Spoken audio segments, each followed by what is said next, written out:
Found my girlfriend was cheating on me with a close friend, so I had him arrested and ghosted her. So I am a long-time Redditor and decided to tell you all a story that has only just come to its final conclusion. I have created a secondary Reddit account specifically for this, as I want to protect those that are not a part of the Reddit community and changed the names of all involved. Please tell me if this is not appropriate in r/pro and needs to be moved elsewhere, as I have never been a part of this sub before, but friends had suggested I put it here. Apologies if there is any spelling or grammar mistakes. TLDR will be at the bottom, but hold on to your hats, this is going to be a long one. Backstory: incoming sadness. My wife Rachel and I grew up in a largish town of close to 30,000 people. We knew each other at an early age, roughly 6 or 7, can't specifically remember. We were practically inseparable. At 16, we started dating each other. When we turned 18, we moved away for work in a city just a few hours drive away. By 20, we were married and had bought our first house. At 22, we discovered that she was pregnant with a boy. It was then disaster struck. About 5 weeks before she was due to go on maternity leave, a large shelving unit collapsed and crushed her. I was told that both her and our child were killed instantly. 2 of her colleagues had also been injured in the accident, one left paralyzed, the other losing his leg after it had to be amputated. The company she was working for had, in a cost-cutting measure, decided to continue using old shelving that had been written off as unsafe instead of replacing it. I still haven't quite forgiven those executives and management personnel that made that decision, because they cut short the love of my life as well as killing our unborn child. It wasn't long after I was told I had a choice on how to proceed with what her company called compensation, but I called it blood money. They wanted to settle out of court to avoid a lawsuit. I, on the other hand, was out for their blood. Just to clarify here, this is not the revenge, this is still backstory. Fortunately, due to the coverage that it got, and involving several politicians, the case was settled quickly in court, roughly 3 years, in which the payout for all parties was close to 10 times the amount that they had initially offered. A lot of fines were given to them for breaches on work, health, and safety, executives were sacked, others were jailed, etc. A story for another time maybe, when I feel comfortable sharing. In this time, I was still working my job in telecommunications. My mother, bless her soul, had moved in while all this was happening to help me. I think I would have fallen apart if she hadn't been as involved as she was. It was around this time, I was offered a promotion, but it involved a lot of travel around the state. I made a request to have an office in my hometown's branch, as I wanted to not only take care of businesses in the state, but in my hometown also, as there was no business representative located there, to which they agreed. After a few months, we settled into a routine of 1 to 2 weeks in the city office, 1 week in my hometown and 1 to 2 weeks visiting the rest of the state. After a year, I decided to buy a house in my hometown, so I wasn't having to stay at my parents' place every week or so, that I was home and that I could come and go as I pleased. This is important for later in the story. It is about 4 years later that our story begins.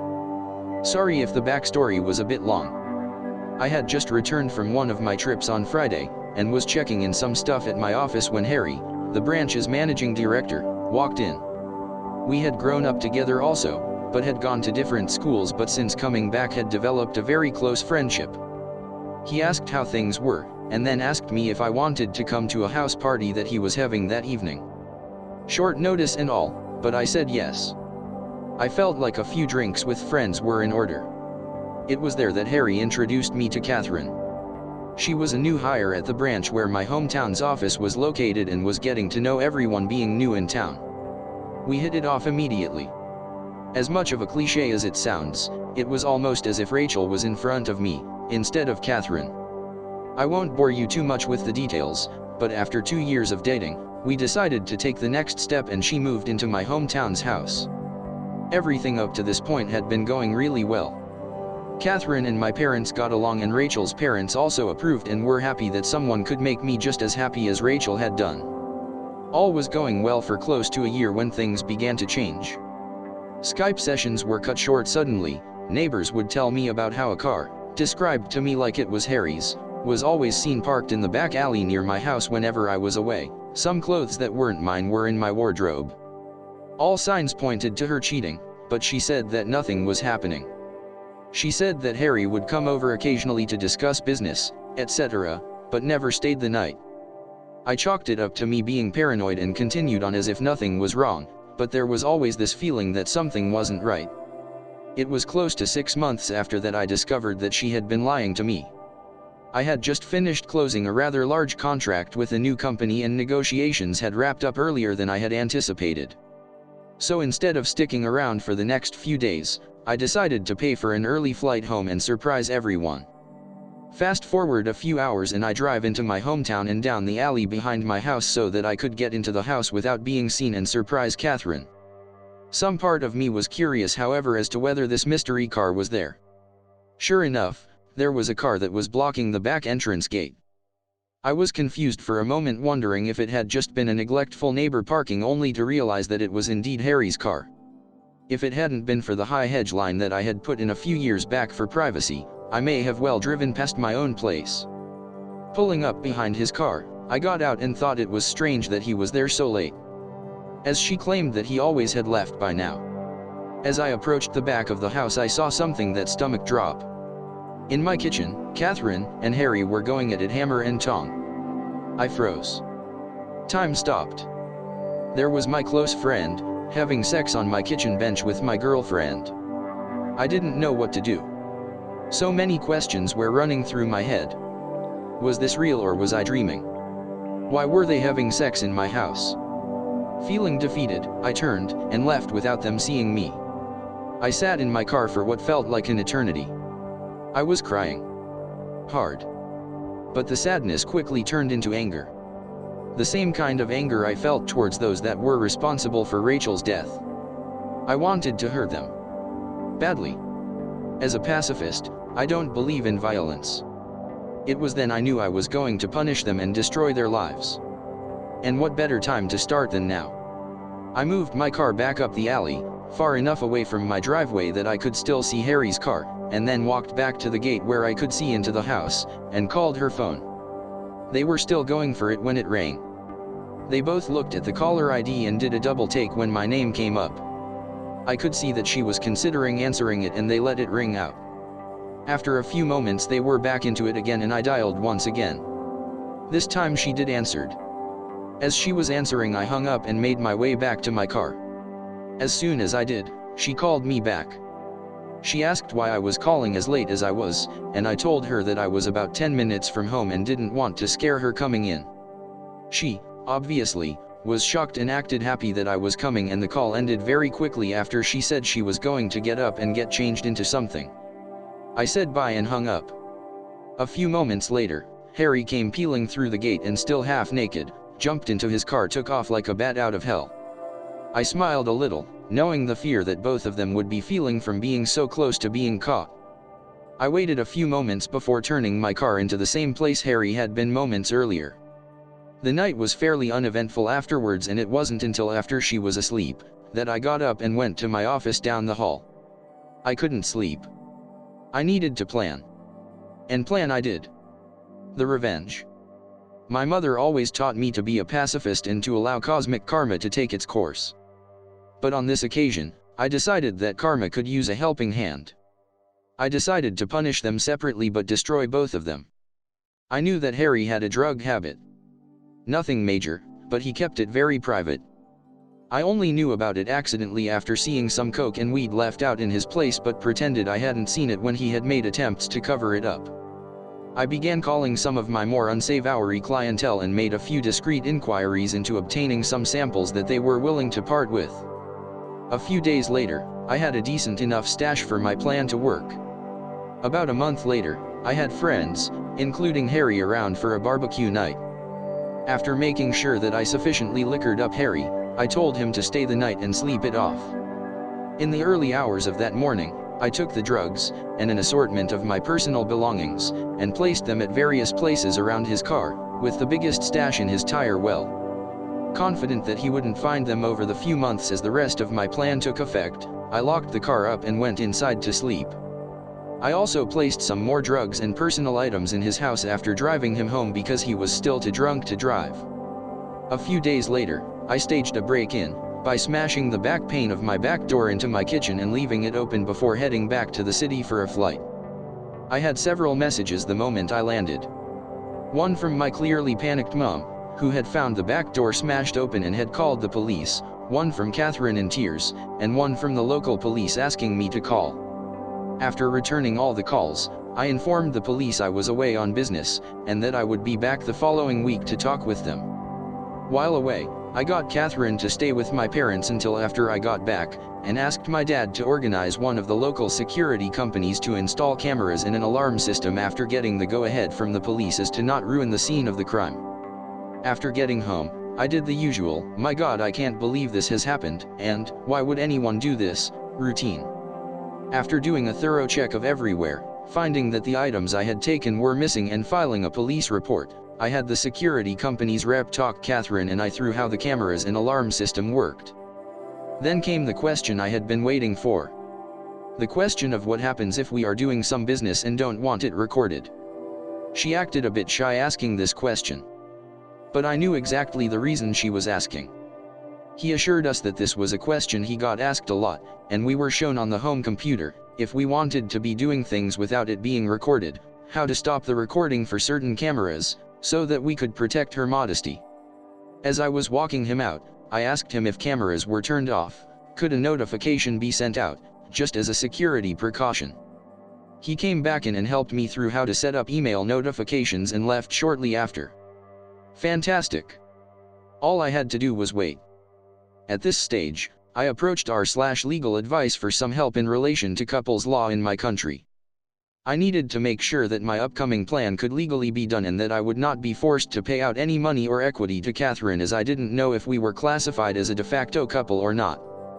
Being the sole benefactor of Rachel's estate, I didn't want to be left with any nasty surprises where Catherine could take any of the estate away from me. Shout out to those guys and gals there, as they helped me get in contact with a great lawyer who assured me, due to the fact that although we had been dating for close to 4 years, we had not been living together long enough to be classified as de facto, and because I was paying all the utilities on the property that she was living in and didn't pay rent, showed that she had no legal standing to make a financial claim against me. Just to be sure though, he drew up what I felt was a pretty ironclad document just in case there was any legal trouble. The following week, my work had approached me, and offered me a promotion to move back to the city and run the team that I was a part of, meaning I wouldn't need to travel as often and be in the one location, and due to the success of being located in my hometown, that they were considering having 3 to 5 representatives spend 1 to 2 weeks in the larger surrounding towns including my hometown as a part of my team. I said yes, and began the process of beginning my transfer, which would take about 6 weeks. Perfect. More than enough time to gather all my evidence.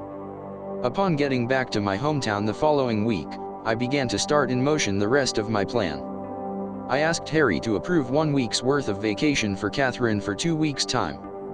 I wanted to send her and a friend or two away on a retreat before I made the biggest decision of my life for a second time. He jumped up and gave me a huge hug, congratulating me on being prepared to take the leap again. I hugged him back tight, but not the way I think he imagined it at the time. He agreed and blocked out the week for me. I asked him not to say anything to anyone, as I wanted to make it as big a surprise as I could. I knew that it would spread like wildfire around the office regardless, but that was my plan. That night, I told Catherine that I had booked her and 2 friends to go to a tropical spa resort, all expenses paid for a week. No questions asked, pick 2 friends, and come back to the biggest surprise of her life. She screamed like a kid who had just been told that all the candy in the shop was hers to have. I then told her that the following week, I was going to spend it in the city, preparing for a large client who was one of my biggest accounts, and needed some people in my team to help before flying out the following week, and I wouldn't be home until the Monday that she was leaving, so I wouldn't be able to see her, which seemed to disappoint her, but I told her it would be worth it when she returned. What I failed to tell her was that I had decided to take 2 weeks vacation on the other side of the country, mentally preparing myself for the shitstorm that was about to erupt the moment she stepped foot on the plane, as well as enjoying my first stage of freedom. On Sunday 2 weeks later, I flew back and began driving home. Once getting there, I done a quick pass by my house, and sure enough, Harry's car was there. Like the first night I had caught them, I parked a little ways back, and checked the cameras. Asleep, in my bed. No surprise honestly, as I had recorded them constantly do this over the 2 weeks I had been away. I then made my first call to the police, blocking my caller ID.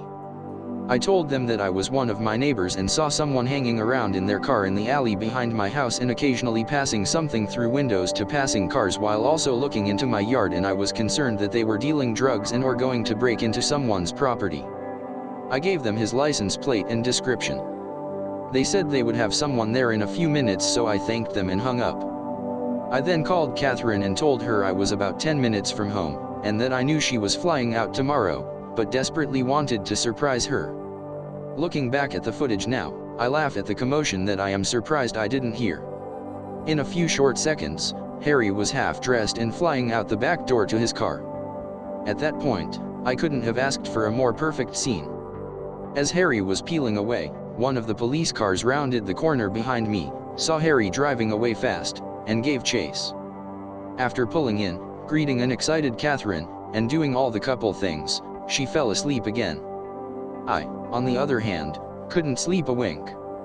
The next day, her and her friends were bundled into a car. After they drove away, I had to wait a few hours, but I began to execute my plan. I called my friend who was a removalist, and apologized for the late notice but needed my place packed and moved on Friday. After agreeing on a time, I told him that he would need to take certain boxes to a storage facility, which he said wasn't an issue. Then I began packing Catherine's belongings. Later that day, I got a call from the police for me to come and identify some property that they had apprehended from a suspect the previous night that fit the description of property I had reported stolen. I grinned to myself, happy that my plan for Harry had grown to fruition, and replied that I would be there shortly to collect it. Of course, when I got there, some of the items were still unaccounted for, due to the fact that they must have still been in his house and they hadn't searched there yet. By this stage, the town was buzzing with news. Events in my hometown don't stay secret for long. Harry was disgraced and promptly fired for his possession of drugs and stolen property, and our respective bosses on behalf of the company had extended a formal apology towards me during the week. That night I went to my parents' house and told both mine and Rachel's parents what had happened, omitting certain details, and that I was moving back to the city after being promoted, but Catherine wouldn't be a part of it. They were pretty upset initially that I hadn't let them know what was going on, but were happy that I was handling everything maturely and hadn't sunk to their level, thought they didn't agree with ghosting Catherine. But after some drinks, laughs and tears, I went home. On Friday afternoon, after a busy week of organizing cleaners for the following week, the real estate to put my house on the rental market, and various other tasks at my hometown's office, I packed some things into my car, and drove to my parents' place and said goodbye before the drive. Before leaving, I went to Becky's house. Becky had been one of Rachel's closest friends growing up. She was the only other person who knew what was happening, minus the details about Harry. Without her help, I wouldn't have been able to organize everything as quickly as I had. I gave Becky a large manila folder with my gathered evidence of her cheating, as well as the letter and a few other legal documents from my attorney stating that she was ordered not to contact me, and the details of how to access her belongings located at the storage unit I had rented out. After a quick goodbye, I left and drove back to the city. On Sunday, I woke up to several missed calls, voice messages and text messages. Turns out, Catherine had come home early after being alerted to something being afoot in town, only to find an empty house and a for rent sign out the front. Freaking out, she had gone to my parents, who closed the door on her the moment that they answered, forcing her to call everyone until she managed to somehow be contacted by Becky and told that she had a package for her. I was told that she didn't take too well to that, as I fully well knew at that point from the numerous angry texts and voice messages from her accusing me of setting up Harry, of being deceitful, etc. I was worried that she might show up at my front door, but nothing ever happened. 5 weeks later, after leaving and been promoted, I write this out for you, dear reader. Granted, it's long, and it took a few rewrites to shorten it down from my initial 14 pages, double what this story is now, but I feel that most of what I said was important enough for the story. TLDR, after my pregnant wife was killed in a workplace accident, I moved back to my hometown and connected with a woman who, after moving in with me, cheated on me with a close friend. I set him up to take the fall for drug possession, and after sending her away on a spa retreat, rented out my house and left town for a promotion while exposing her as a cheater.